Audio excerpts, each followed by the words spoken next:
안녕하세요. 예, 멀리 의성에서 왔습니다. 의성교에 오신 분들도 계실 텐데요. 하여튼 거리는 좀 떨어져 있지만 전국 어디에든 우리 구원받은 동일한 형제 자매님들이 계시고 또 말씀 안에서 함께 교제할 수 있다는 것이 더 감사가 됩니다. 여기 정선교회도 제가 청주에서 교제할 때 함께 교제했던 분들이 여러분 계신데요. 더 반가운 것 같습니다. 찬양 대 찬양 감사하고 제가 기도하고 또 함께 하나님 말씀을 상고해 보도록 하겠습니다. 잠깐 같이 기도드리겠습니다. 사랑과 은혜가 충만하신 살아계신 하나님 참으로 감사를 드립니다.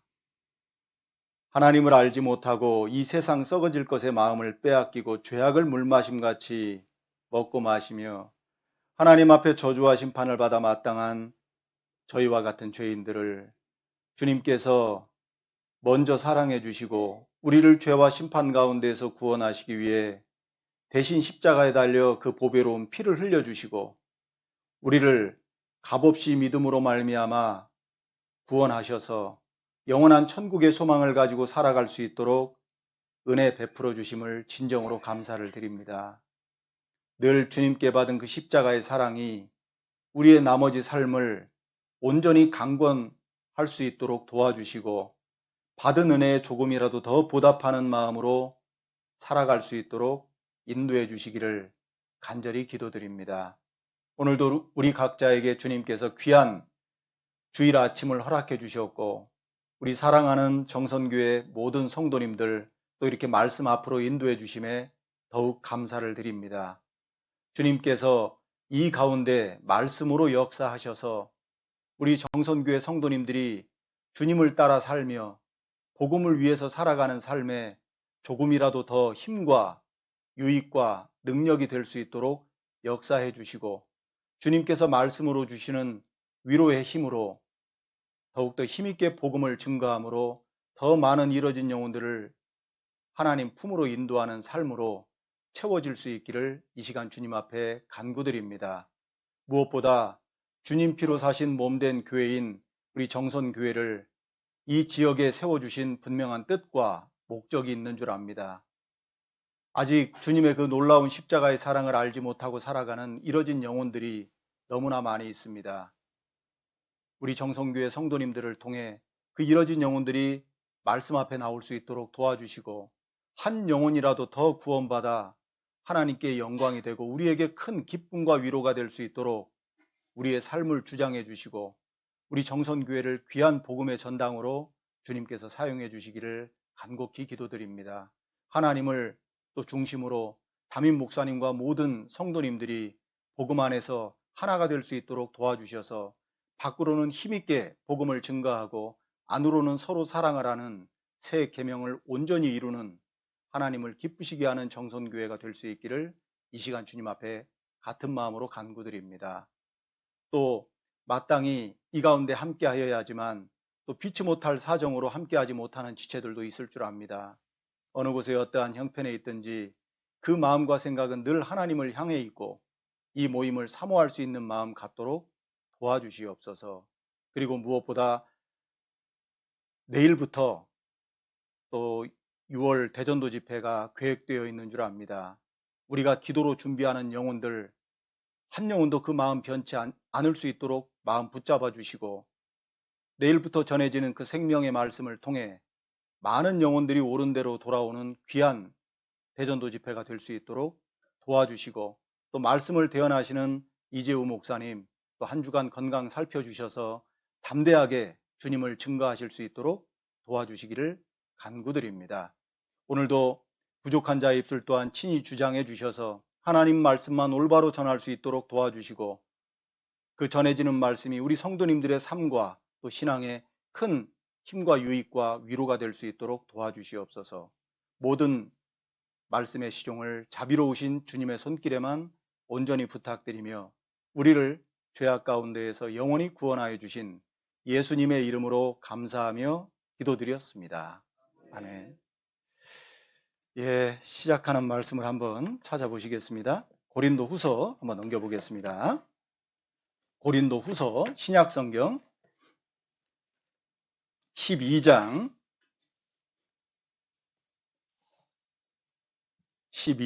7절부터 10절까지 말씀입니다.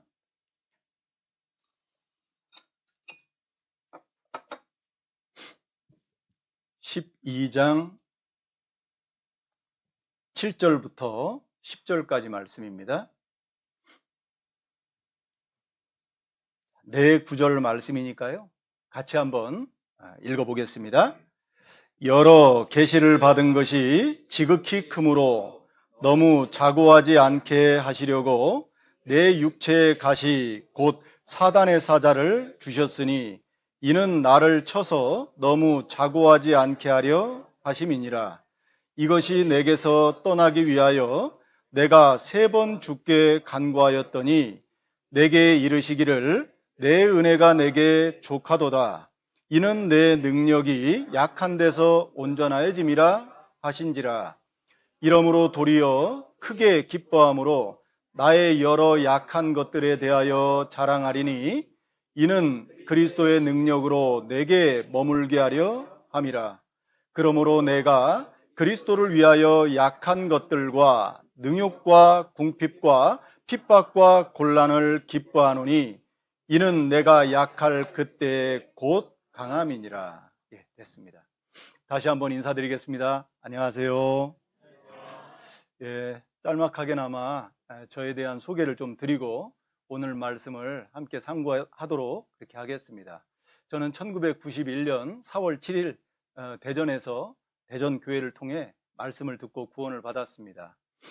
좀 구원 받은 지는 오래됐죠.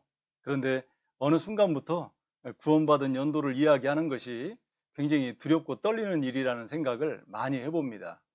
구원받은 연차가 더 되면 더 겸손하고 낮아지고 또 하나님께 더욱더 간구하는 자가 돼야 되는데 반대의 모습으로 가는 경향도 있는 것 같아서 더 구원받은 연수를 말씀을 드리는 게 좀 죄송하다는 생각을 개인적으로는 많이 해봅니다. 그리고 이제 2008년도에 전도인의 부름을 받아서 청주에도 또 대전에서 신앙생활 하다가요, 또 청주에서도 신앙생활을 하고 또 가까이는 광주에서도 신앙생활을 하고 지금은 이제 흘러 의성이라고 하는 지역에서 우리 형제자매님들과 함께 복음 안에서 교제하고 있습니다. 시간은 조금 지났는데도 여전히 우리 형제자매님들 앞에 서는 것이요 두렵습니다. 그리고 특히 우리 정선교회를 오면서 제가 처음 전도인이 돼서 좀 감회에 이렇게 젖었습니다. 왜 그러냐면 제가 전도인이 돼서 첫 설교를 한 교회가 바로 이 정선교회입니다. 그래서 제가 17년 만에 다시 이렇게 정선교회 형제자매님들 앞에 서게 됐는데요. 그때 정선교회의 모습과 지금 정선교회의 모습은 거의 뭐 한 180도 이렇게 달라진 것 같습니다.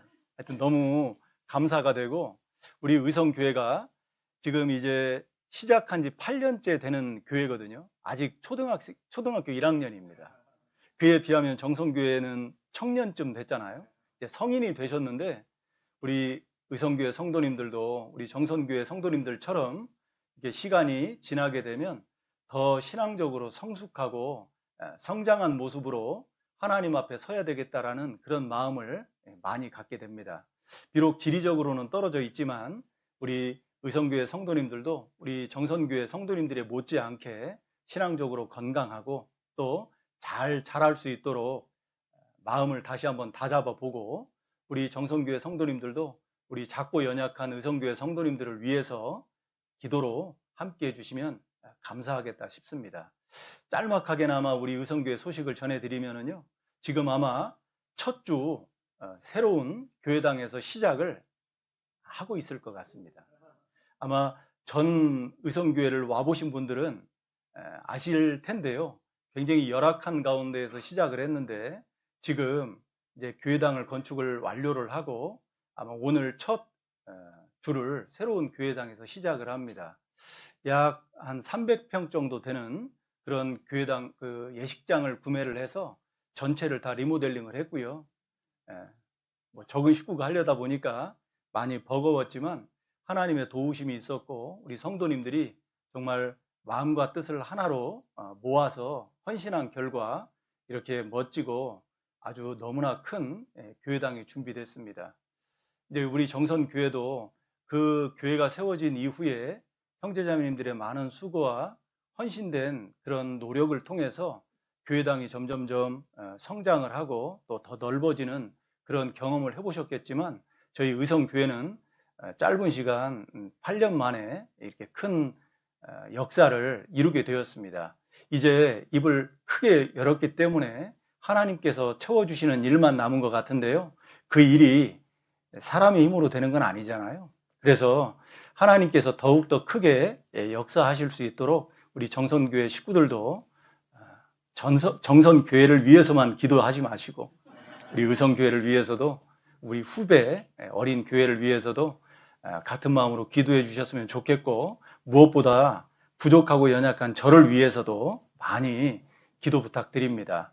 제가 시간이 지나면 지날수록 사람의 능력으로 하는 것이 아니라 하나님의 도우심을 힘입어서 이 전도인의 길을 가는 것이 맞다라고 하는 것을 많이 깨닫게 됩니다. 물론 그 전에 몰랐던 건 아니지만 더욱더 많이 실감하거든요. 그래서 우리 정성교회 성도님들도 저를 위해서 많이 기도해 주시면 그런 기도의 힘을 힘입어서 교회를 섬기고 우리 성도님들의 형편과 사정을 위해서 기도하고 또 전도하는 일에 작지만 쓰임이 될 수 있을 것 같습니다. 꼭 기도해 주실 거죠? 네, 그렇게 믿어 의심치 않습니다. 그리고 7월 5일이 우리 의성교회 그 입당식입니다. 그래서 혹시라도 여력이 되신다면 비포 애프터를 함께 보실 수 있거든요.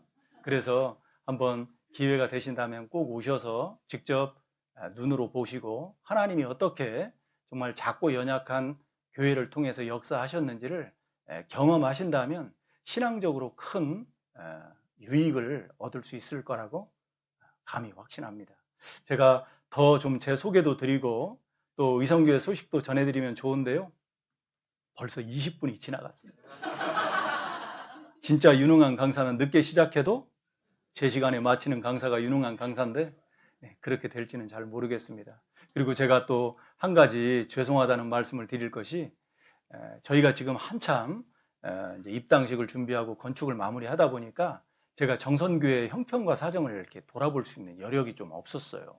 그래서 내일부터 대전도 집회가 있는 걸 모르고 집회와는 크게 상관이 없는 말씀을 이렇게 준비해서 왔는데요. 사실 오늘 말씀을 준비한 것은 우리 성도님들을 위한 것일 수도 있지만 저 자신을 위해서도 준비한 말씀이라서 집회와는 크게 관계는 없지만 또 신앙생활 하는 데는 조금이나마 하나님께서 또 유익을 끼치지 않을까라는 생각으로 이렇게 하나님 말씀을 전합니다. 하여튼 제가 정성교회 형편과 사정을 잘 살피지 못하고 온 그런 불충한 죄를 너그러운 마음으로 잘 이해해 주셨으면 감사하겠습니다. 오늘 말씀의 주제를 아마 화면을 통해서 확인하셨겠지만 가시라고 이렇게 한번 제목을 세워봤습니다. 그리고 본문은 고린도후서 12장 7절로 10절까지의 말씀이었는데요. 이 고린도후서의 기자는 누구인지 다 잘 아시죠? 바로 사도 바울입니다. 사도 바울은 신약 시대에 주님과 복음을 위해서 그 어떤 사도보다 더 귀하게 쓰임받은 그런 인물입니다. 우리가 잘 아는 것처럼 사도 바울은 성경 전체의 약 4분의 1이 넘는 신약 성경 14권을 기록한 아주 위대한 사도였어요. 그리고 성경에 내가 그리스도를 본받은 것 같이 너희도 나를 본받은 자가 되라고 말씀을 할 만큼 하나님께 인정을 받았던 그런 인물이었습니다. 그리고 이 사도 바울은 이 복음이 택함받은 유대인뿐만 아니라 택함받지 못한 이방인들에게도 이 복음이 전해질 수 있는 통로, 이방인에게 이 복음이 전해지는 메신저로서 쓰임을 받았던 인물이었고, 그리고 무엇보다 이 사도 바울의 인생이 값졌던 것은 이 복음을 전하다가 순교했잖아요.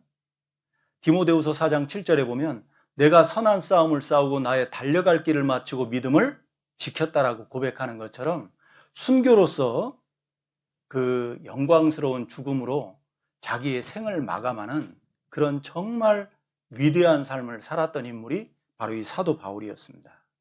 그런데 사도 바울이요, 오직 주님과 복음만을 위해서 이처럼 위대한 삶을 살 수 있었던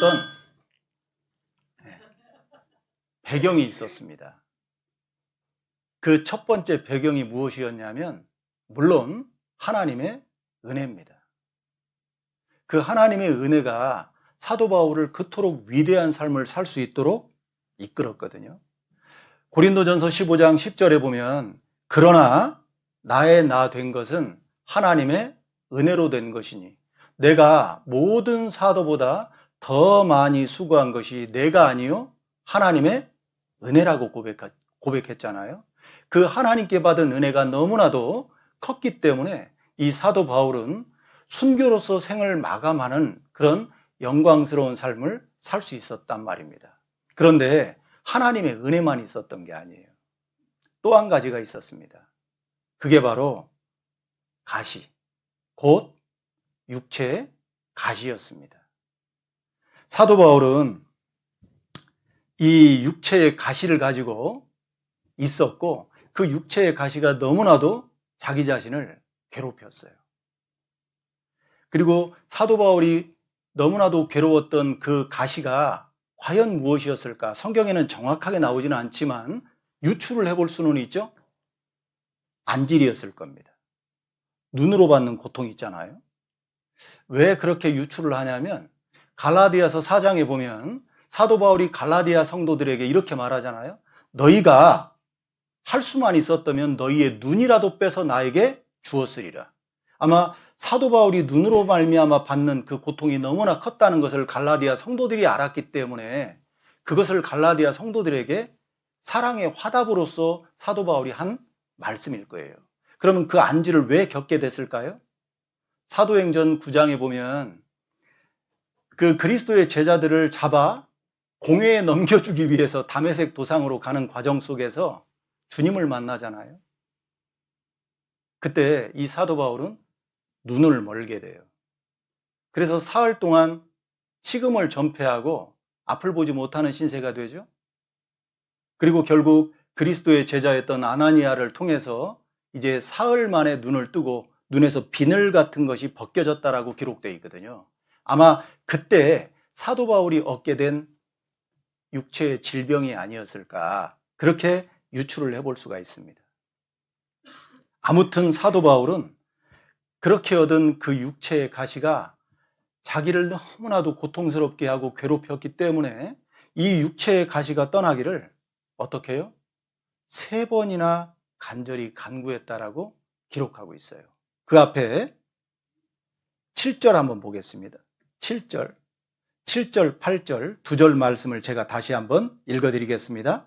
여러 계시를 받은 것이 지극히 크므로 너무 자고하지 않게 하시려고 내 육체에 가시 곧 사단의 사자를 주셨으니 이는 나를 쳐서 너무 자고하지 않게 하려 하심이니라. 이것이 내게서 떠나기 위하여 내가 3번 죽게 간구하였더니.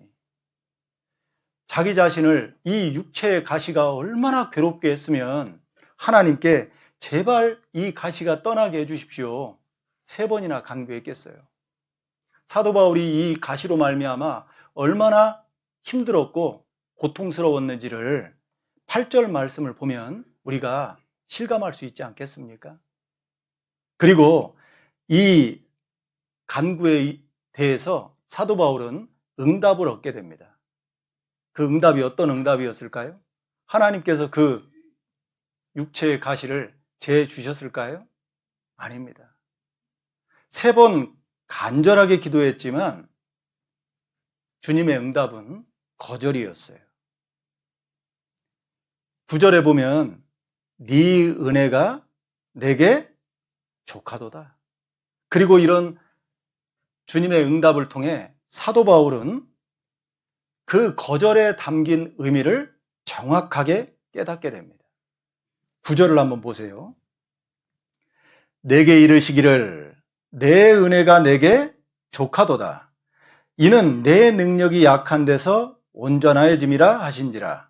이러므로 도리어 크게 기뻐함으로 나의 여러 약한 것들에 대하여 자랑하리니 이는 그리스도의 능력으로 내게 머물게 하려 함이라. 거절에 담긴 의미가 무엇인지를 알게 되었죠? 그게 뭡니까? 내 능력이 약한 데서 온전해진다는 그 사실을 사도 바울이 깨닫게 된 거예요. 그리고 이런 주님의 뜻을 알게 된 사도 바울은 있잖아요. 자신에게 주어진 사명을 완수함에 있어서 가장 중요한 신앙의 원리를 깨닫게 됩니다. 그게 무엇일까요? 그게 무엇입니까? 그것은 바로 자기의 약한 것, 자신의 약한 것을 자랑하는 일이었단 말이에요. 그것이 바로 가장 중요한 신앙의 원리로서 자기에게 주어진 육체의 가시를 통해 깨닫게 된 원리입니다.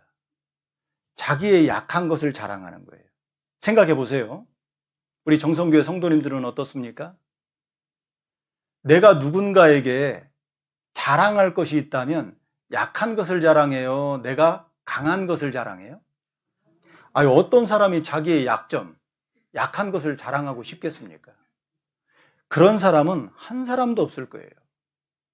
오히려 자기의 약점이 있고 자기에게 약한 것이 있다면 자랑하는 것이 아니라 감추죠. 맞아요. 숨길 겁니다.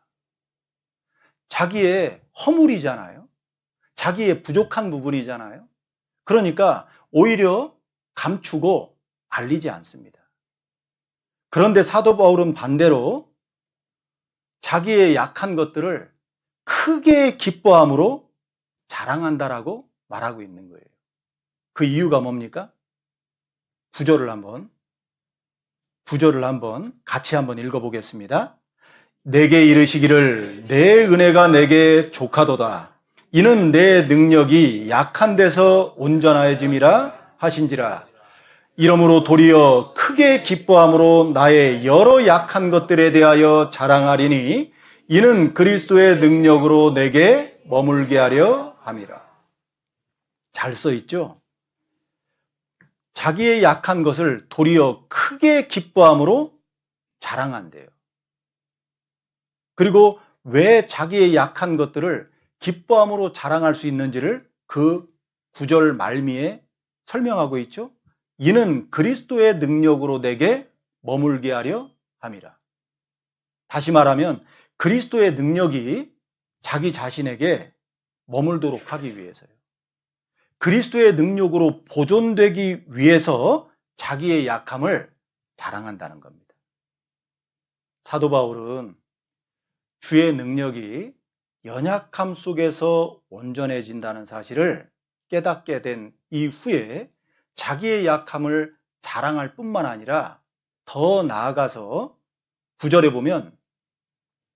9절 뒤에 10절에 보면 그러므로 내가 그리스도를 위하여 약한 것들과 능욕과 궁핍과 핍박과 곤란을 어떻게 한대요? 기뻐한대요. 자기의 약한 것들을 자랑할 뿐만 아니라 능욕과 궁핍과 핍박과 곤란을 기뻐하노니. 어떻게 이럴 수 있냔 말입니다. 자기의 약함을 자랑하는 것도 어려운 일일진데 능욕과 궁핍과 핍박과 곤란을 기뻐한다는 겁니다. 우리 정성교회 성도님들, 이왕이면 능욕 피하고 싶죠? 궁핍도 피하고 싶을 겁니다. 핍박과 곤란은 더더욱 피하고 싶은 것이 우리 속에 있는 본성입니다. 구원받았다 할지라도 마찬가지라고 생각이 들어요. 어떤 사람이 고난받기를 즐겨하겠습니까? 이왕이라면 고난이 나에게는 좀 피해갔으면 좋겠는 것이 인지상정 아닐까요? 그런데 사도 바울은 자기의 약한 것들을 자랑할 뿐만 아니라 더 나아가서 능욕과 궁핍과 핍박과 곤란을 기뻐한다고 고백하는 겁니다. 어떻게 이렇게 말할 수 있을까요? 사도 바울은 분명한 신앙의 원리를 깨닫게 된 거예요. 그 신앙의 원리가 뭡니까? 인간의 연약함 속에서 그리스도의 능력이 완전해진다는 사실 말입니다. 나의 연약함 속에서 주님의 능력이 완전해진다는 거예요. 그리고 실제 이것이 하나님께서 일하시고 우리 가운데서 역사하시는 원리라는 거 우리가 알아야 됩니다. 우리가 잘 아는 아브라함, 믿음의 조상이죠. 그런데 하나님의 능력이 아브라함을 통해서 어떻게 나타나셨습니까? 아브라함이 몸이 죽은 것 같음과 사라의 태에 죽은 것 같음을 알고도 성경에 그렇게 기록되어 있죠. 아브라함의 몸이 죽었어요. 더 이상 자녀를 생산할 수 없는 몸의 상태. 그뿐 아닙니다. 사라의 태에 죽은 것 같을 때 주님이 역사하잖아요. 그래서 기적적으로 얻은 자녀가 누굽니까? 이삭이에요. 이삭은 영의 자녀입니다. 영의 자녀라는 말은 아브라함과 사라의 부부의 관계를 통해서 얻은 자녀가 아니라는 거예요. 오직 하나님의 능력으로만 얻은 자녀가 이삭입니다. 하나님은 그렇게 역사하는 거예요. 마르다와 마리아가 오라비 나사로의 그 죽음 앞에서 모든 것을 체념하고 있을 때 주님의 능력이 죽은 나사로에게 임하죠. 무덤 돌문이 열렸고 온 몸을 배로 동인 채로 죽은 시체가 밖으로 나왔습니다. 살아서 말이죠. 나사로야 나오라! 주님의 그 한마디 말씀으로 죽은 나사로가 죽은 지 나흘 된 몸으로 나온 거예요. 무덤 밖으로 말이죠. 인간의 끝이 누구의 시작이에요? 하나님의 시작입니다. 그리고 이런 하나님이 일하시고 역사하시는 원리를 하나님께서는 성경 곳곳에 기록해 놓고 계셔요. 특히 우리는 한 사람을 들여다볼 필요가 있는 겁니다.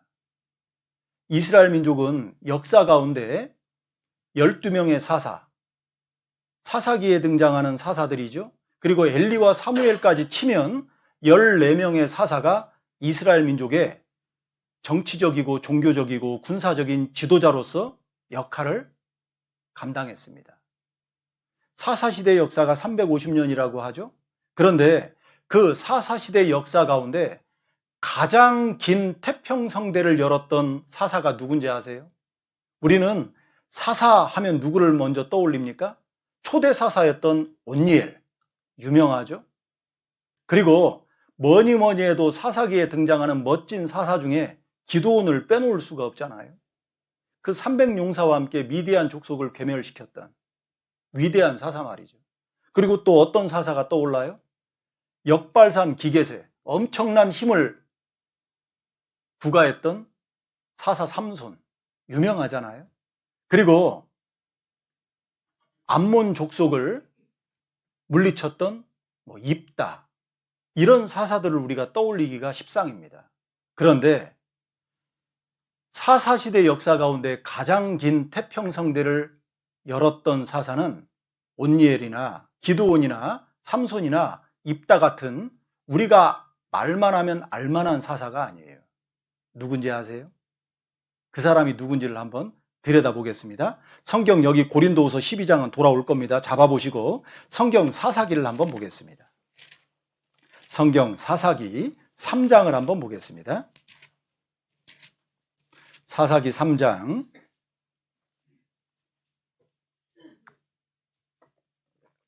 15절 말씀입니다. 구약성경 364페이지경에 있습니다.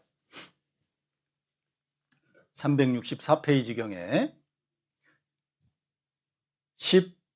14절부터 15절을 제가 읽어드리겠습니다. 이에 이스라엘 자손이 모압 왕 에글론을 18년을 섬기니라.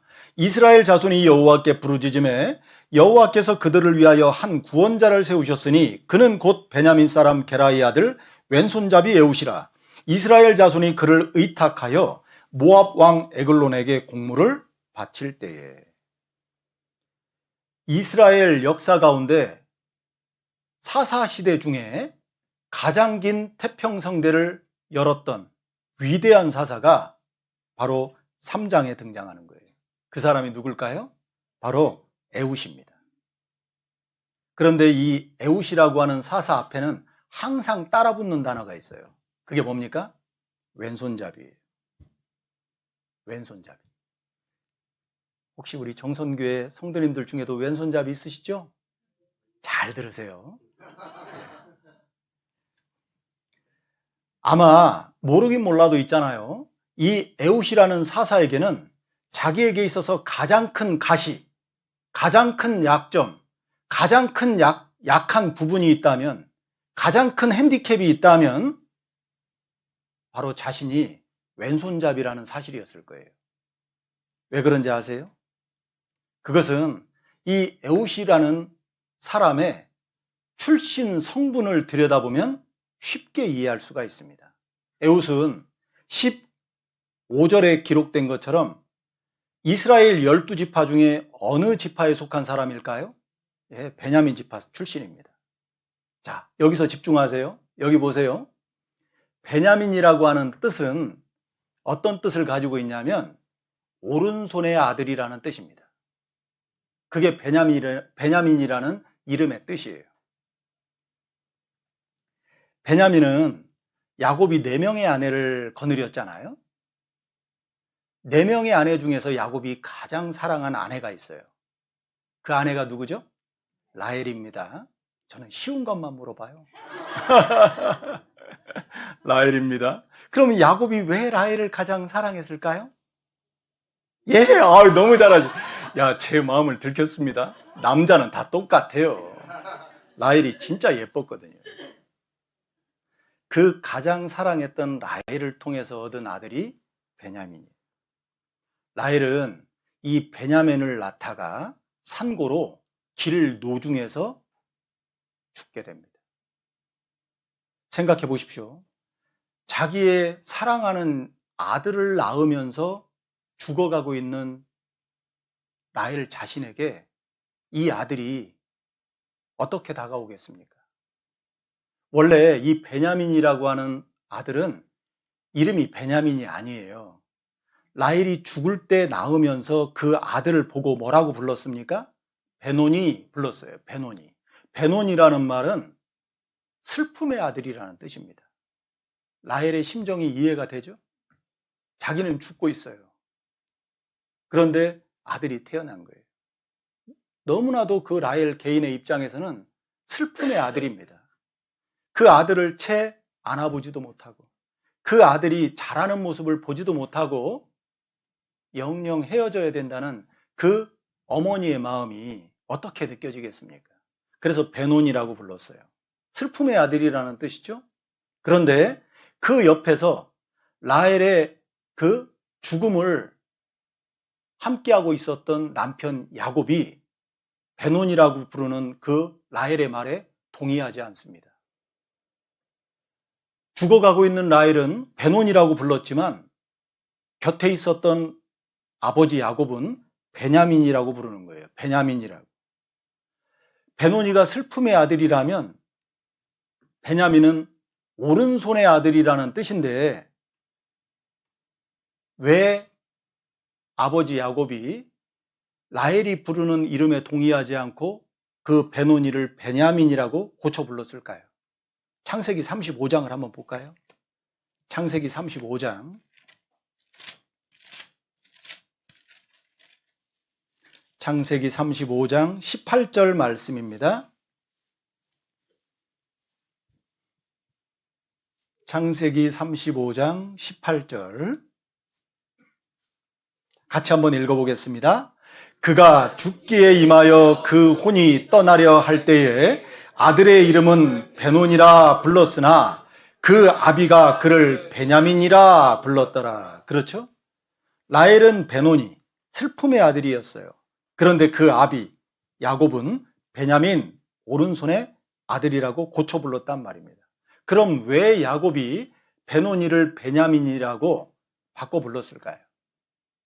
그것 또한 아버지 야곱의 마음이 담겨 있는 게 틀림없습니다. 이제 막 태어난 그 베냐민은 어머니 없이 자라야 되잖아요.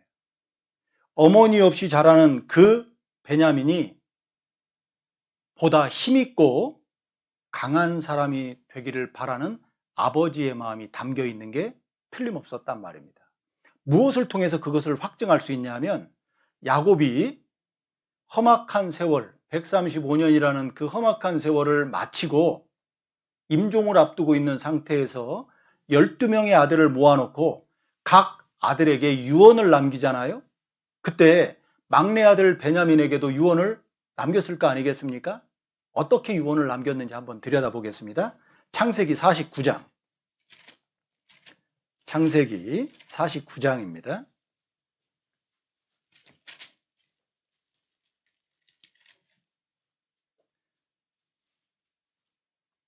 창세기 49장 27절 말씀입니다. 27절. 자, 제가 읽어드리겠습니다. 베냐민은 물어뜯는 일이라.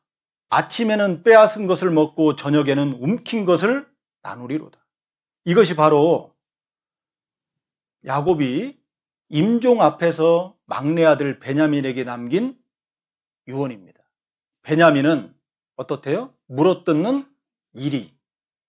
분명 야곱은 이 어머니 없이 자라야 되는 베냐민이 용맹하고 강하고 힘있는 아들로 자라기를 바랬음이 틀림없었던 겁니다.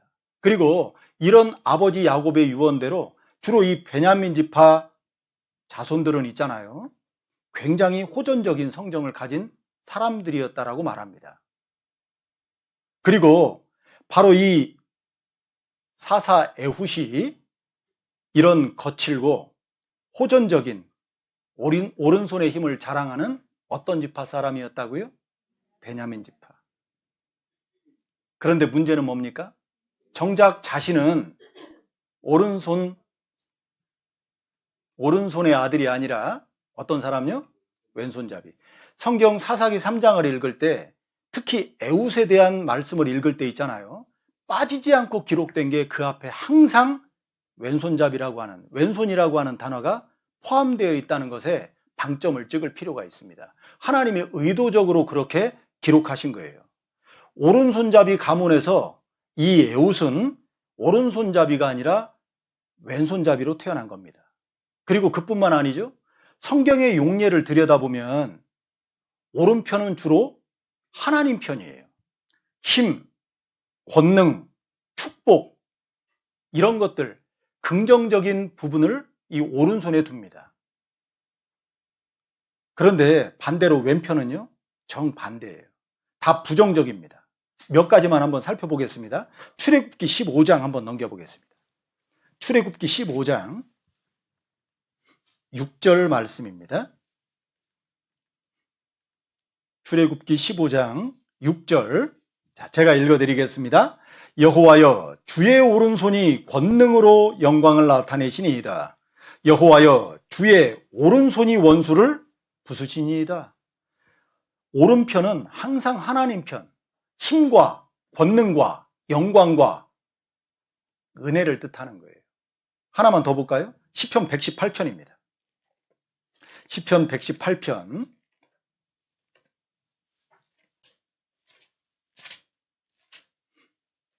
16절 말씀입니다. 16절. 이 말씀도 제가 읽어드리겠습니다. 여호와의 오른손이 높이 들렸으며 여호와의 오른손이 권능을 베푸시는도다. 그렇죠. 주로 하나님 편을 말하는 겁니다. 그래서 전도서 10장 2절에도 보면 지혜자의 마음은 오른편에 있고 우매자의 마음은 왼편에 있느니라. 신약 성경 마태복음 25장에도 보면요, 양은 오른편에, 염소는 왼편에 두리라. 양은 구원받은 성도를 뜻하잖아요. 염소는 구원받지 못한 부정적인 의미를 갖고 있잖아요. 또 이 41절에도 보면 또 왼편에 있는 자들에게 이르기를 저주를 받은 자들아, 마귀와 그 사자들을 위하여 예비된 영영한 불에 들어가라. 그러니까 왼편은 긍정적인 의미가 하나도 없는 거예요. 생각해 보십시오. 오른손의 힘을 뜻하는 베냐민 지파 속에서 왼손잡이로 태어났어요. 더군다나 성경의 많은 용례가 오른편은 하나님의 편, 긍정적인 의미를 갖고 있는 반면에 자신은 왼편이에요.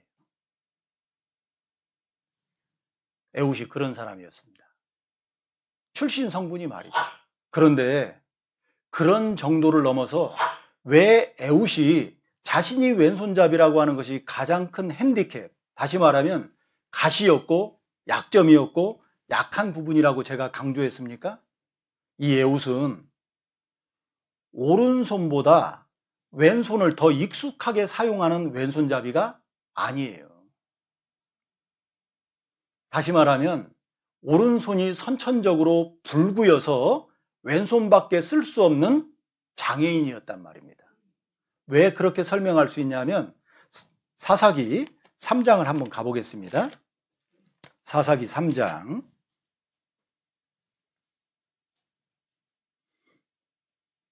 사사기 3장 15절입니다. 15절 제가 읽어드리겠습니다.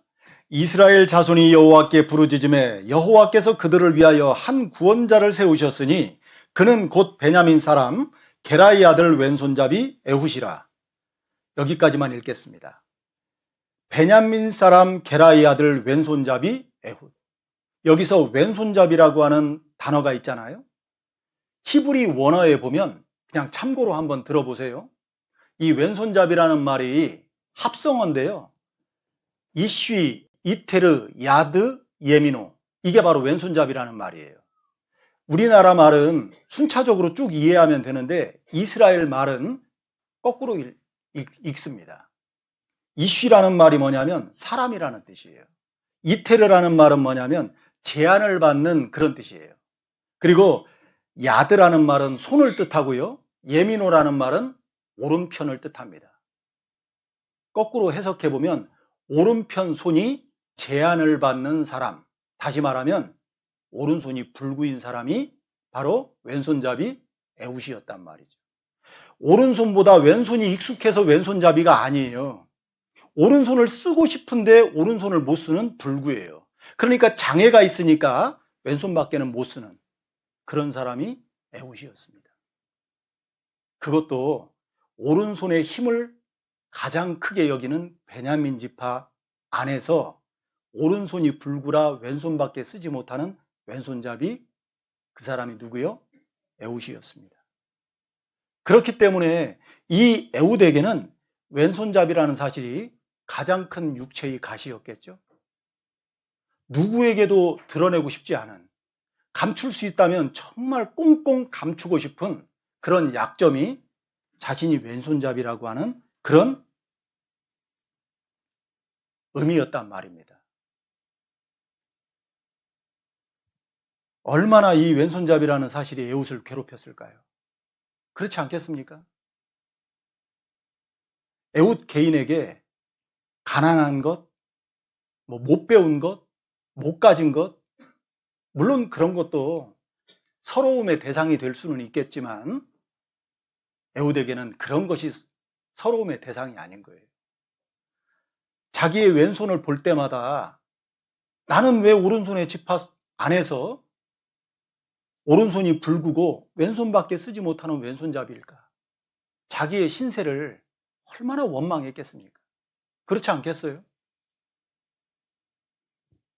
특히 성경에서도 에훗을 말할 때 그냥 에훗이라고 기록되어 있지 않아요. 항상 에훗 앞에는 뭐가 붙어 있다고요? 하나님께서 왼손잡이 에훗이라고 왼손잡이라는 사실을 부각시키는 이유도 분명히 있는 겁니다. 무엇을 우리에게 교훈하기 위해서일까요? 이 왼손잡이라는 사실이 에훗 개인에게 있어서는 가장 큰 약점이고 약한 부분이라는 사실을 알리기 위한 하나님의 의도된 기록이라고 볼 수 있습니다. 어찌 보면 에훗은 미국의 긍정심리학의 창시자라는 마틴 셀리그만이라는 사람이 있습니다. 그분이 긍정심리학이라고 하는 책을 쓴 분인데요. 그 긍정심리학이라는 책 안에 보면 학습된 무기력이라고 하는 표현을 썼어요. 학습된 무기력. 그게 뭡니까? 어떻게 해봐도 안 되는 거예요. 이렇게 해봐도 안 되고 저렇게 해봐도 안 되는 겁니다. 아, 나는 뭘 해도 안 되는구나. 그게 누구의 심정이었는지 아세요? 에웃의 심정이었다니까요. 왜요? 오른손의 힘, 오른손의 권능을 뜻하는 베냐민 지파 속에서 자기는 왼손잡이에요. 그것도 오른손이 불구여서 왼손밖에 쓰지 못하는 에웃 개인에게 있어서는 가장 큰 가시, 가장 큰 약점, 가장 큰 약한 부분이었단 말입니다.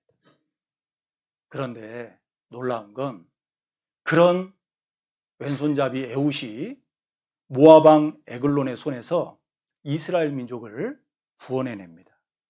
그것도 자기에게 주어진 가장 큰 육체의 가시였던, 약점이었던 무엇으로요?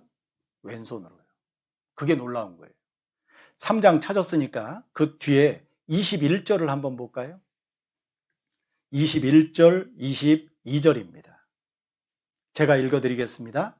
에웃이 왼손으로 우편다리에서 칼을 빼어 왕의 몸을 찌르매 칼자루도 나를 따라 들어가서 그 끝이 등 뒤까지 나갔고 그가 칼을 그 몸에서 빼어내지 아니하였으므로 기름이 칼날에 엉기었더라. 저는 이 21절을 보면서 늘 이해가 잘 안 됐어요. 왜 그런지 아세요? 에웃이 왼손으로, 왼손밖에는 쓰지 못하니까 왼손이 당연하잖아요. 그런데 칼을 숨기고 모압 왕 에글론 앞에 나갔단 말이에요. 그런데 어느 편 다리에다가 칼을 숨겼대요? 참 이상하잖아요. 그죠? 그 긴박한 상황 속에서 지금 18년 동안 이스라엘을 핍박하고 있는 모압 왕 에글론을 죽이려면 빠른 시간에 칼을 빼서 찔러서 죽여야 되잖아요. 그런데 한번 그림을 그려보시라니까요. 칼은 오른편 다리에 숨겨져 있습니다. 그리고 자기는 왼손밖에는 못 써요. 왼편 다리에 숨겨서 빼는 게 쉬울까요? 오른편 다리에 숨겨서 칼을 빼는 게 쉬울까요? 당연히 왼편이잖아요. 그런데 우편 다리에 칼을 숨기고 들어가서 그토록 자기가 증오하는, 정말 보기 싫은, 자기를 가장 괴롭게 하는 가시인 왼손으로 칼을 빼서 모압 왕 에글론을 죽이고 이스라엘 민족을 구원해냅니다. 하나님은 그렇게 일하시는 거예요. 나에게도 분명 약한 부분이 있을 겁니다. 누구에게 자랑하기 싫은, 아니 자랑이 아니라 끝까지 감추고 싶은, 드러내고 싶지 않은 약점이 있을 거예요. 그 약점이 내 마음을 너무나 괴롭게 하고 힘들게 하고 어렵게 할 수도 있습니다. 그런데 그 약점을 하나님은 들어서 하나님의 뜻과 영광을 나타내셔요. 비록 에웃은 자기의 왼손을 볼 때마다 너무나 괴로웠겠지만 그 왼손으로 이스라엘을 핍박하는 모압 왕 에글론을 물리치고 이스라엘 민족에게 사사시대 역사 가운데 가장 긴 태평성대를 열어냅니다. 그 뒤에 30절 한번 보세요. 30절 같이 한번 읽어보겠습니다.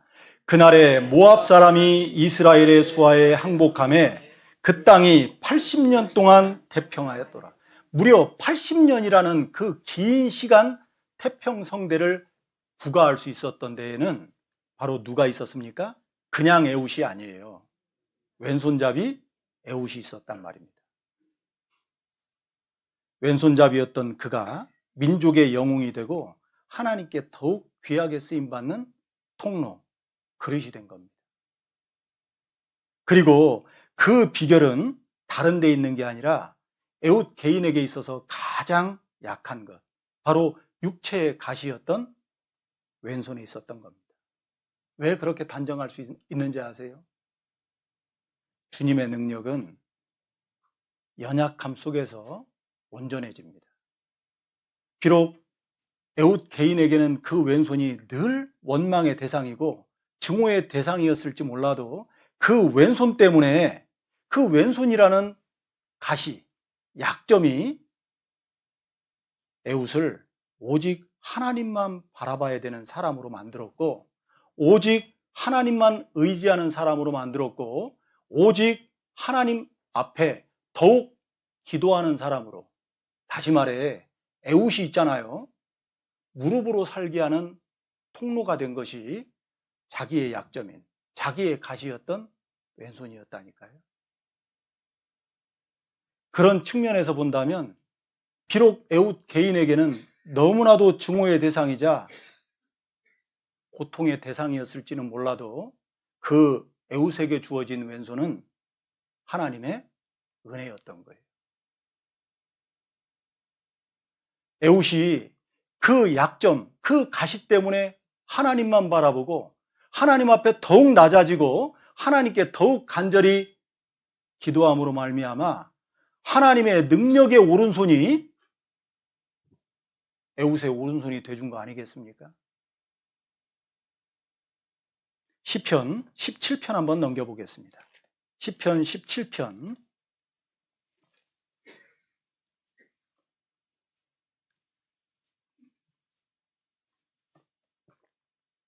17편 7절입니다. 같이 한번 읽어보겠습니다. 주께 피하는 자를 그 일어나 치는 자에게서 오른손으로 구원하시는 주여, 주의 기이한 인자를 나타내소서. 에웃은 자기의 약점, 자기의 가시였던 왼손 때문에 하나님만 의지했어요. 그리고 오직 하나님만 바라보는 사람이 된 겁니다. 하나님 앞에 철저히 낮아졌고 하나님께 모든 능력을 구하는 겸손한 자가 된 거죠. 결국 그 에웃의 가시가 주님의 능력의 오른손을 불러낸 겁니다. 주님의 오른손이 에웃의 오른손이 된 거예요.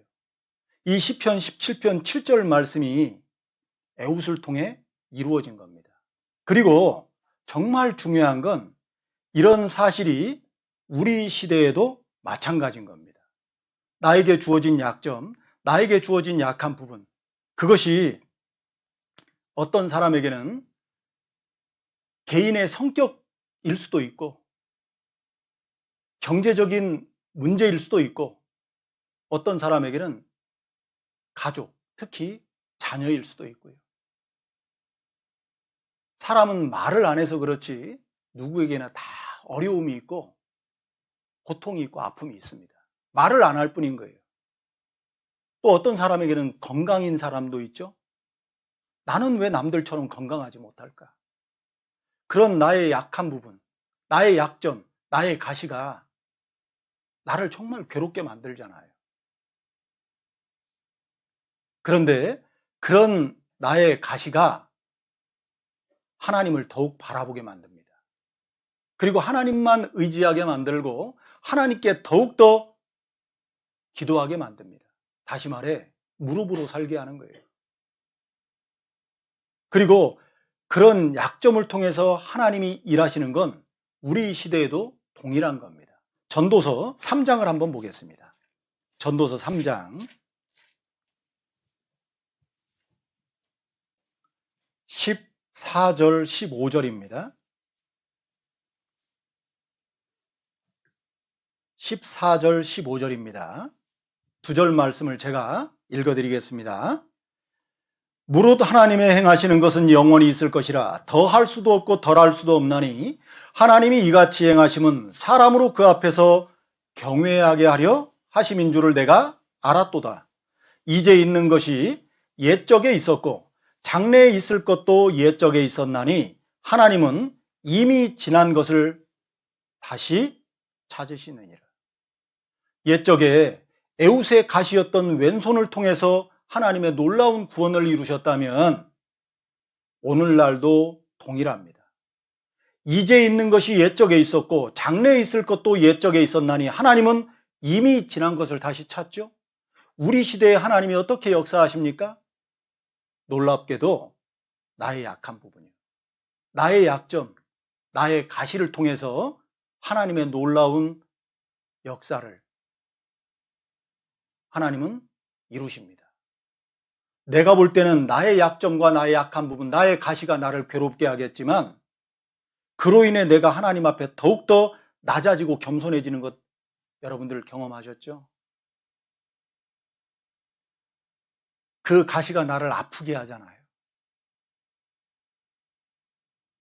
그런데 그 가시가 하나님께서 내게 가장 적절한 은혜를 베푸셨다는 사실을 우리는 기억할 필요가 있는 거예요. 나에게 부족한 약점이 있고 말하기 어려운 가시가 있습니까? 실망하고 아파하지만 마세요. 그 약점, 그 가시가 나에게 은혜일 수 있다니까요. 어떤 사람은 자기의 약한 부분과 자기의 가시 때문에 그 울타리에 갇혀가지고요. 나는 이것 때문에 안 돼. 나는 저것 때문에 안 돼. 스스로 괴로워하고 자괴감에 빠져가지고 무력감 속에서 살아가는 사람들이 의외로 많습니다. 그 선을 뛰어넘지를 못하는 거예요. 그런데 나에게 주어진 그 육체의 가시가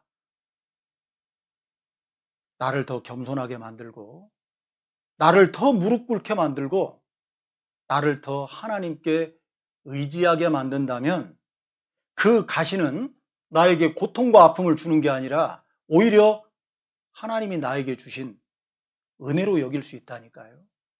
정말입니다. 왜 사도 바울이 하나님 앞에 더욱더 겸손한 삶을 살 수 있었는지 아세요? 사도 바울이 얼마나 겸손했는지 아시죠? 고린도전서 15장 8절에 보면 나는 사도라 칭함을 받기에 감당치 못할 자라고 고백합니다. 맨 나중에 만삭되지 못하여 난 자, 사도 바울은 자기를 그렇게 고백했어요. 그리고 나는 사도 중에 지극히 작은 자라고 고백했습니다. 그리고 에베소서 3장 8절에 가면 모든 성도 중에 지극히 작은 자보다 더 작은 나라고 자기를 고백하죠. 더 낮아졌잖아요. 이제 바닥까지 낮아져서 더 낮아질 데가 없을 줄 알았는데 지하실까지 있는 거예요. 디모데전서 1장 15절 가면 죄인 중에 내가 괴순이라. 죄인 중에서 가장 큰 죄인이 바로 자기 자신이라고 사도 바울은 고백하잖아요. 무엇이 그렇게 사도 바울을 낮아지게 만들었는지 아십니까?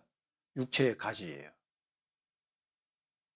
또 사도 바울을 그토록 간절하게 만든 대상이 무엇입니까?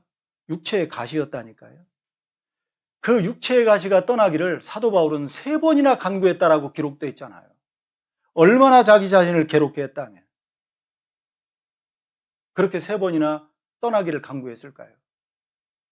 그런 측면에서 본다면 에웃도 마찬가지잖아요. 자기의 그 태생적인 한계 때문에 비관도, 원망도, 낙심도 했을 거예요. 하지만 중요한 사실은 에웃의 그 치명적인 약점이 결과적으로는 에웃이 하나님만 더 의지하는 사람을 만들었고 하나님께 더 기도하는 사람을 만든 겁니다.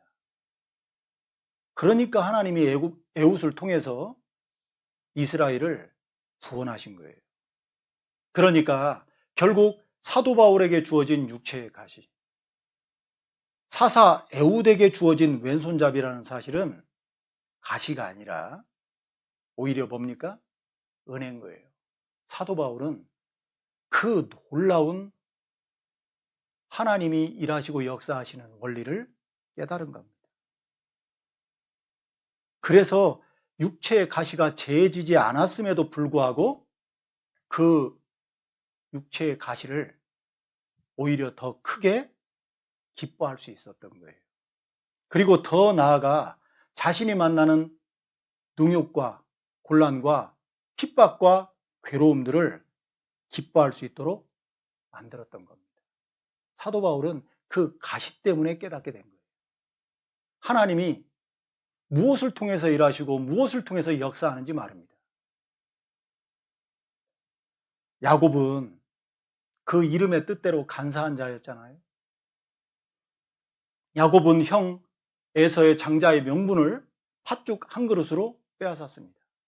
그리고 털사람으로 변장하고 들어가서 형 에서가 아버지 이삭으로부터 받아야 될 축복을 다 빼앗고 멀리 밧단 아람에 있는 외삼촌 라반의 집으로 도망가 버리잖아요. 이 야곱은 원죄가 있는 거예요. 형 에서에 대해서.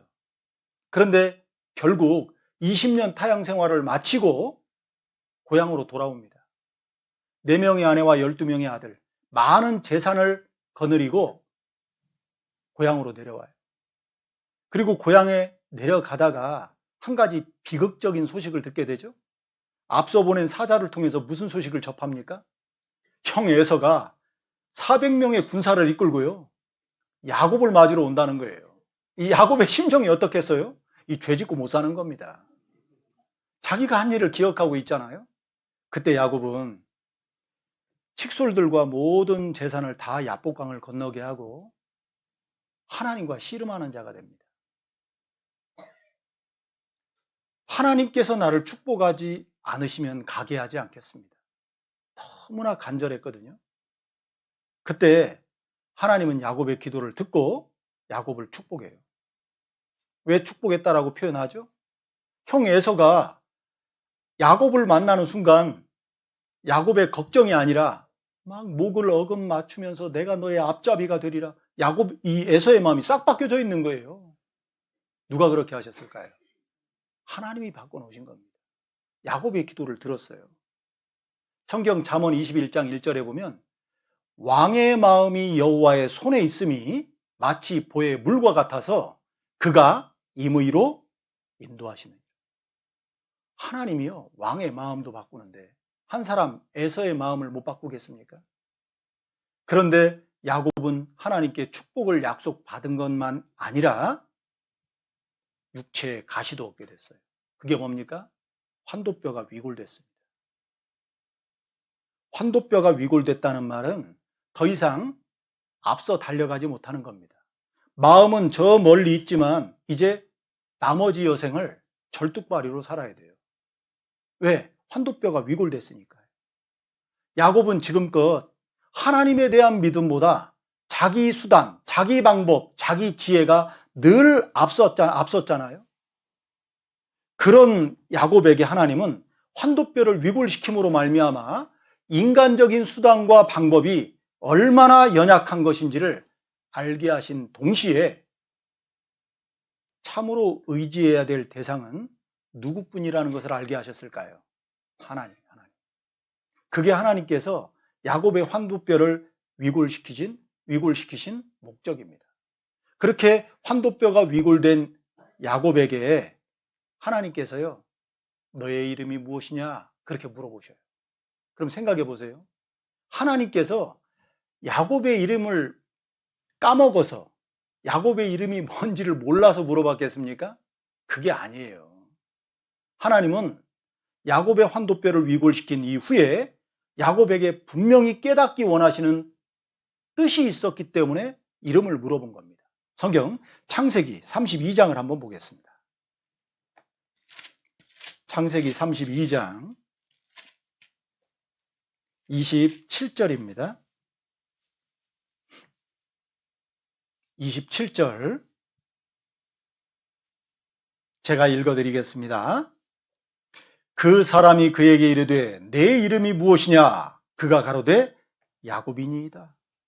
하나님께서 이처럼 야곱에게 이름을 물어보신 이유는 야곱이 자기의 인생을 한 번쯤은 돌아볼 수 있는 기회를 주신 거예요. 지금까지 야곱이 어떤 인생을 살았는지,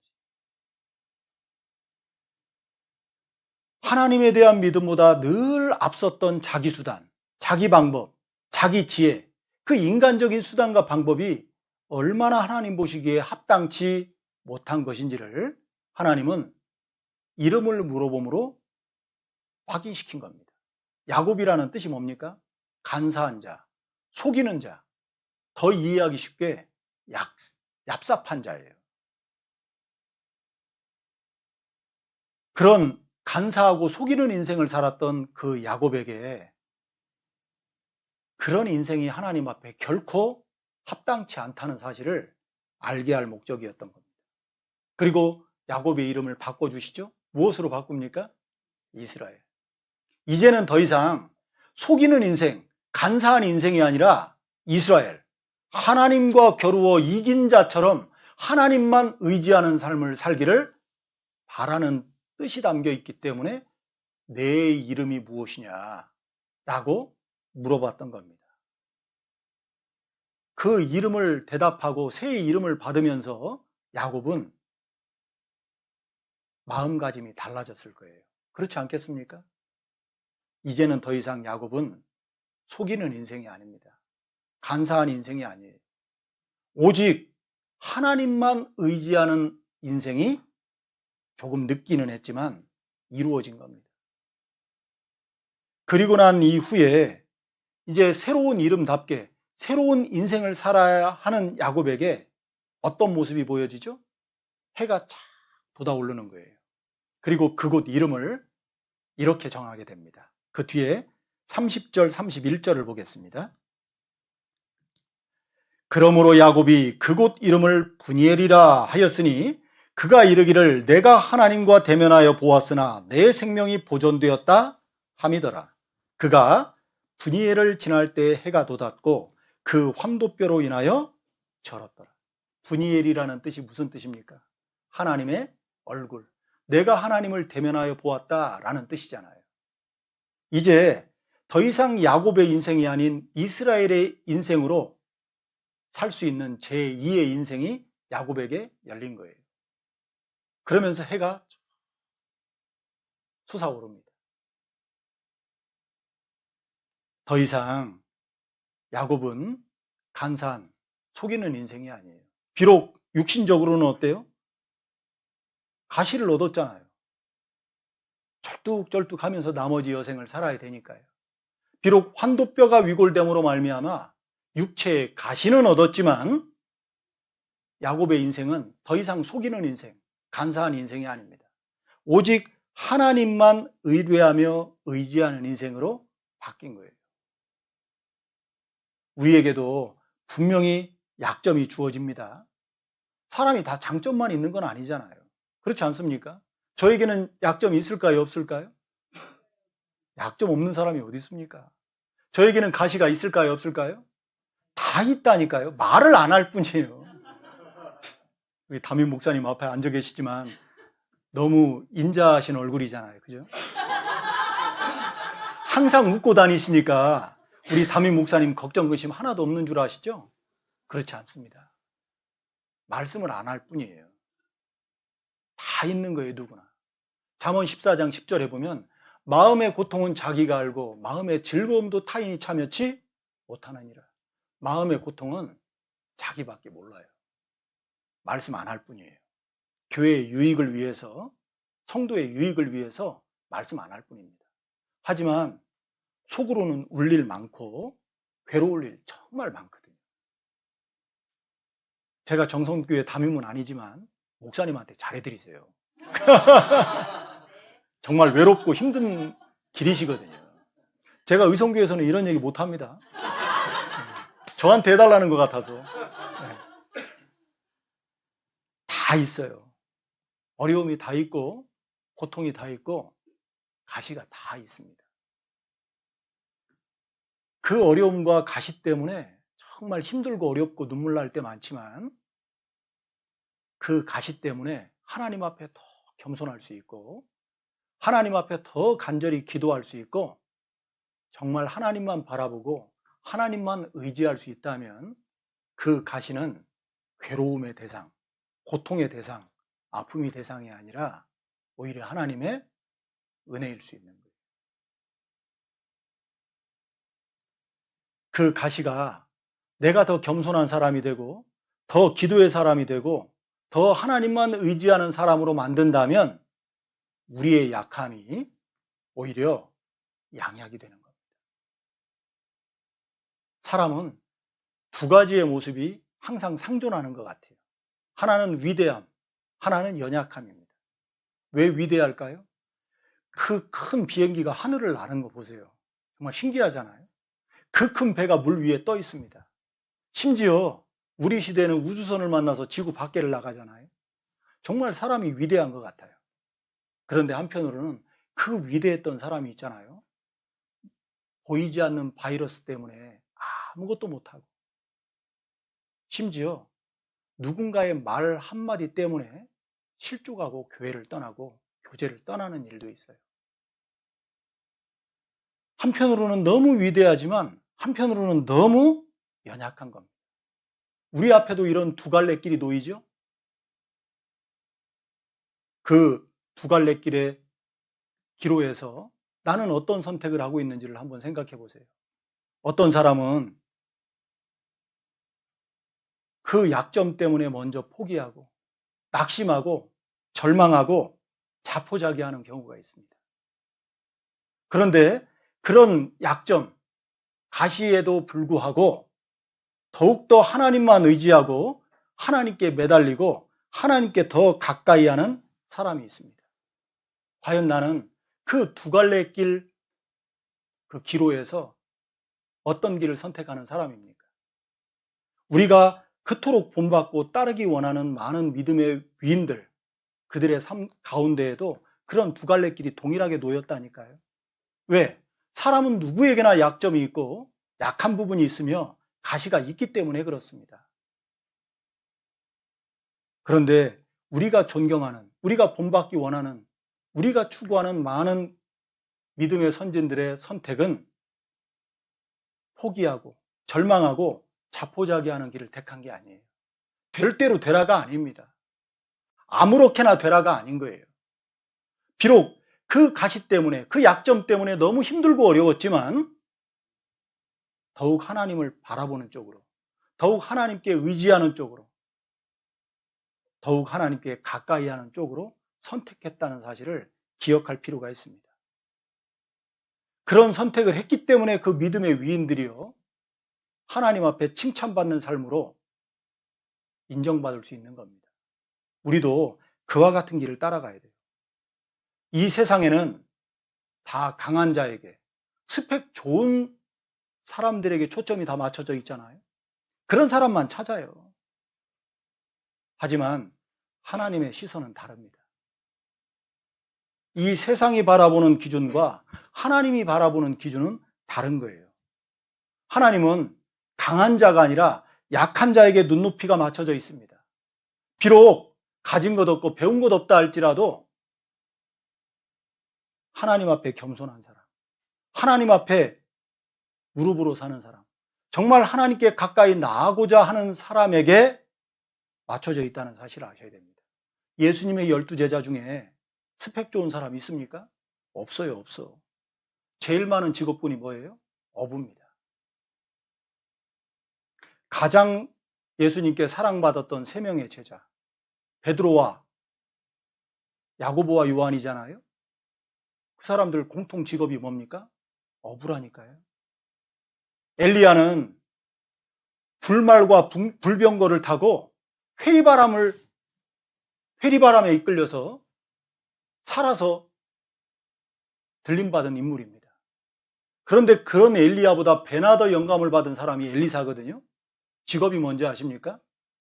12결의 소를 가지고 밭맸던 농부입니다. 농부. 이 세상의 시선은 강한 자에게 맞춰져 있고 스펙 좋은 자에게 맞춰져 있고 많이 가진 자들에게, 많이 배운 자들에게 맞춰져 있어요. 하지만 하나님은 세상의 약한 자들에게 초점이 맞춰져 있다는 사실을 우리는 기억할 필요가 있습니다. 고린도전서 1장을 한번 보겠습니다. 1장. 고린도전서 1장 26절부터 보겠습니다.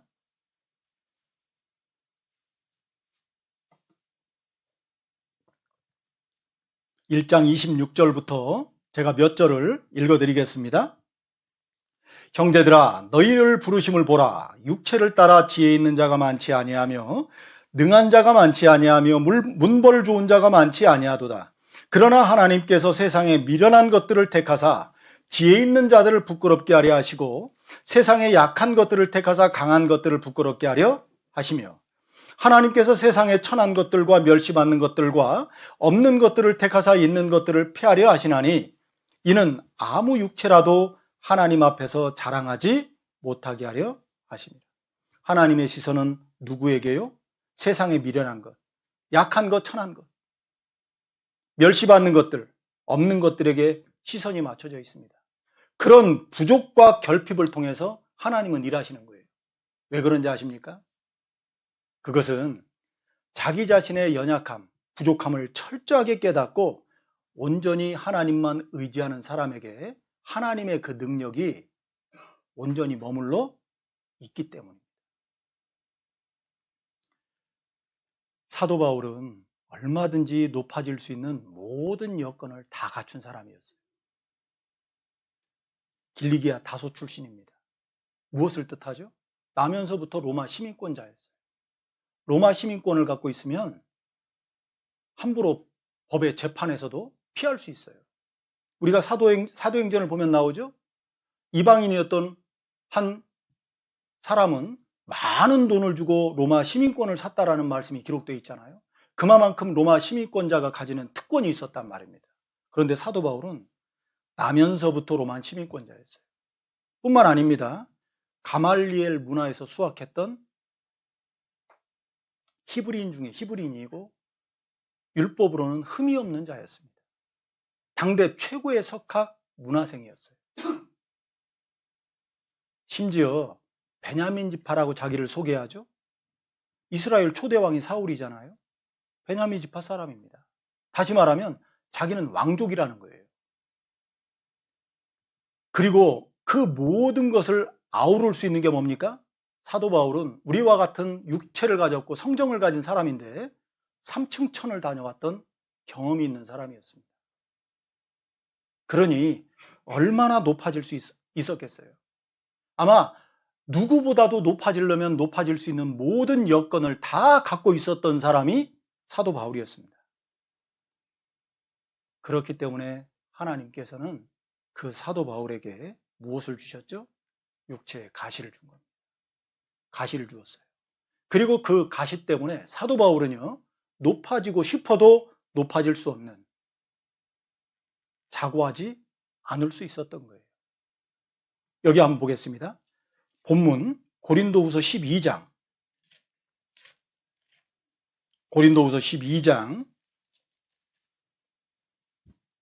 7절입니다. 7절 제가 읽어드리겠습니다. 여러 계시를 받은 것이 지극히 크므로 너무 자고하지 않게 하시려고 내 육체의 가시 곧 사단의 사자를 주셨으니 이는 나를 쳐서 너무 자고하지 않게 하려 하심이니라. 왜 사도 바울에게 그 가시가 주어졌습니까? 너무 자고하지 않게 하시려고. 사도 바울은 그 자신에게 주어진 가시 때문에 자고하지 않을 수 있었고 내 능력이 약한 데서 온전하여짐이라. 약할 곧 그때의 강함이니라. 이와 같은 신앙의 원리를요 깨달을 수 있었던 겁니다. 그리고 자기의 약함을 자랑함으로 말미암아 늘 하나님의 능력 안에 머물고 귀한 복음의 도구로 쓰임받고 결국 가장 영광스러운 순교의 삶으로 생을 마감할 수 있었던 거예요. 나에게 주어진 약점, 약한 부분 때문에 고통스러워 하십니까? 실망하지 마세요. 모세는 살인자라는 치명적인 약점이 있었기 때문에 이스라엘 민족을 400년 애굽의 노예 생활로부터 구원해낼 수 있는 지도자로서 쓰임을 받을 수 있었던 겁니다. 이스라엘 역대 왕 중에 가장 존경받고 사랑받는 왕이 다윗이잖아요. 다윗은 도덕적, 윤리적으로 보면 사울보다 훨씬 더 치명적인 약점이 있었죠. 간음죄를 지었고 그 간음죄를 숨기기 위해서 살인죄를 지었잖아요. 그 치명적인 약점이 있었기 때문에 평생을 하나님의 뜻을 쫓다 잠들 수 있었던 거예요. 이 다윗이 자기 인생 말년에 고백했잖아요. 여호와여, 나의 종말의 연한의 어떠함과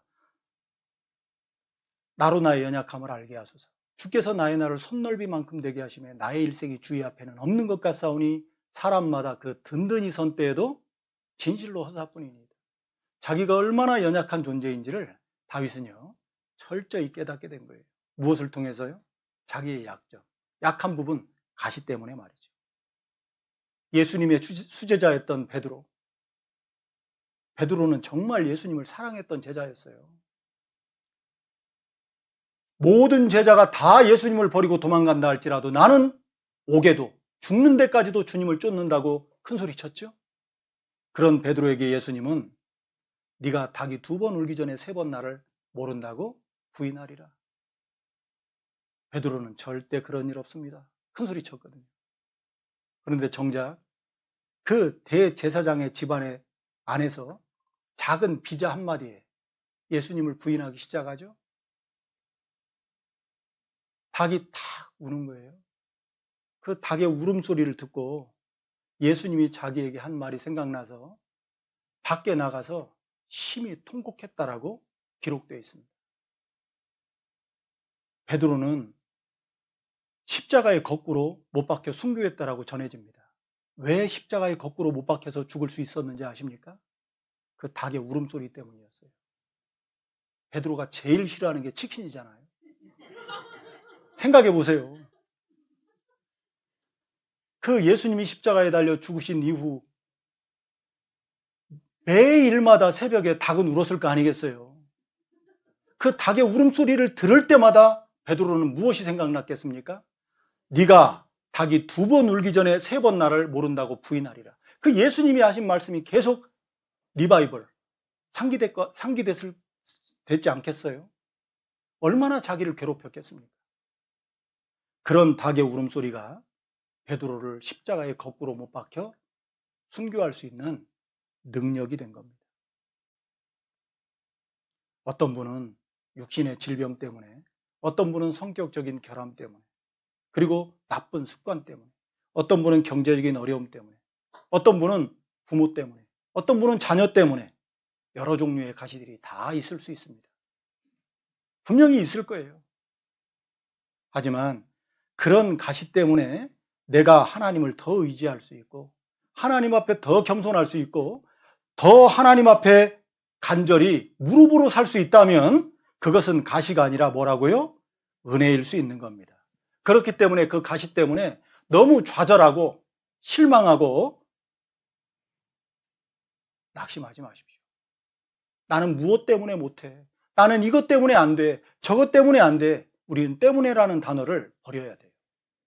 오히려 가시 덕분에라고 바꿔야 됩니다.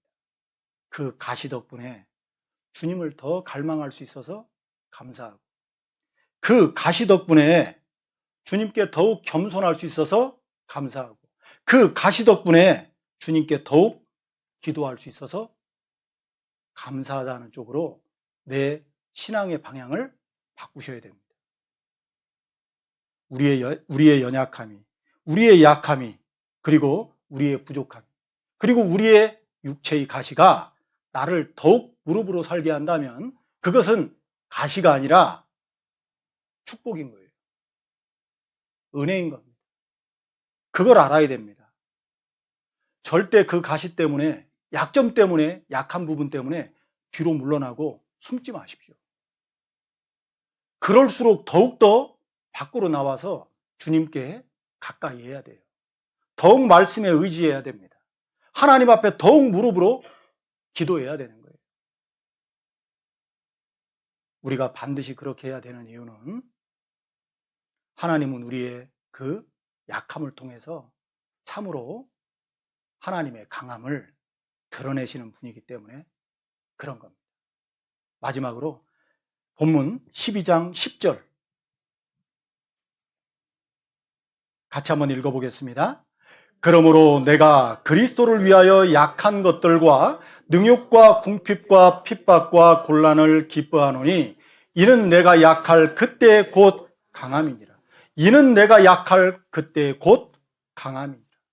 우리 정선교회 모든 성도님들이 자신의 약한 것들과 그리스도의 이름 때문에 받는 능욕과 궁핍과 핍박과 곤란을 참으로 기뻐할 수 있는 성도들이 되었으면 좋겠습니다.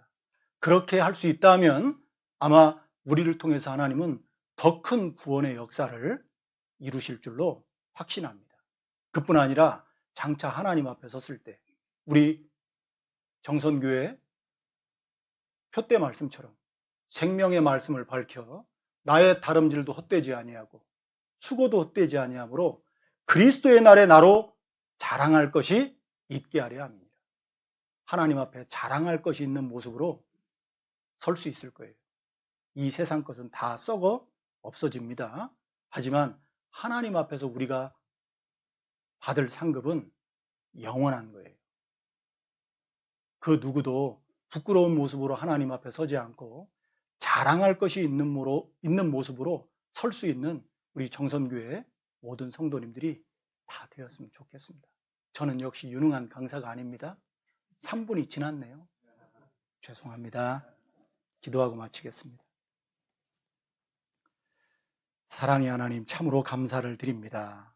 오늘 주님께서 주신 말씀처럼 우리의 약점, 우리의 약한 부분, 그 가시가 도리어 축복이고 은혜임을 알 수 있도록 우리의 믿음과 신앙을 더욱 성장시켜 주시기를 간절히 기도드립니다. 그로 말미암아 장차 하나님 앞에 섰을 때 잘하였다 충성된 종아 라는 칭찬과 더불어 하나님이 주시는 영원한 상급을 누릴 수 있는 우리 정선교회 모든 성도님들이 될 수 있기를 간절히 바라고 원합니다. 다음 주에 내일부터 있을 대전도 집회에 참석하는 영혼들 다 구원함을 얻어 하나님께 영광을 돌릴 수 있는 귀한 대전도 집회가 될 수 있기를 다시 한번 하나님 앞에 간구드리며 오늘 하루 나머지 모든 시간도 자비로우신 주님의 손길에만 온전히 부탁드립니다. 우리를 언제나 사랑하시는 예수님의 이름으로 기도드렸습니다. 아멘.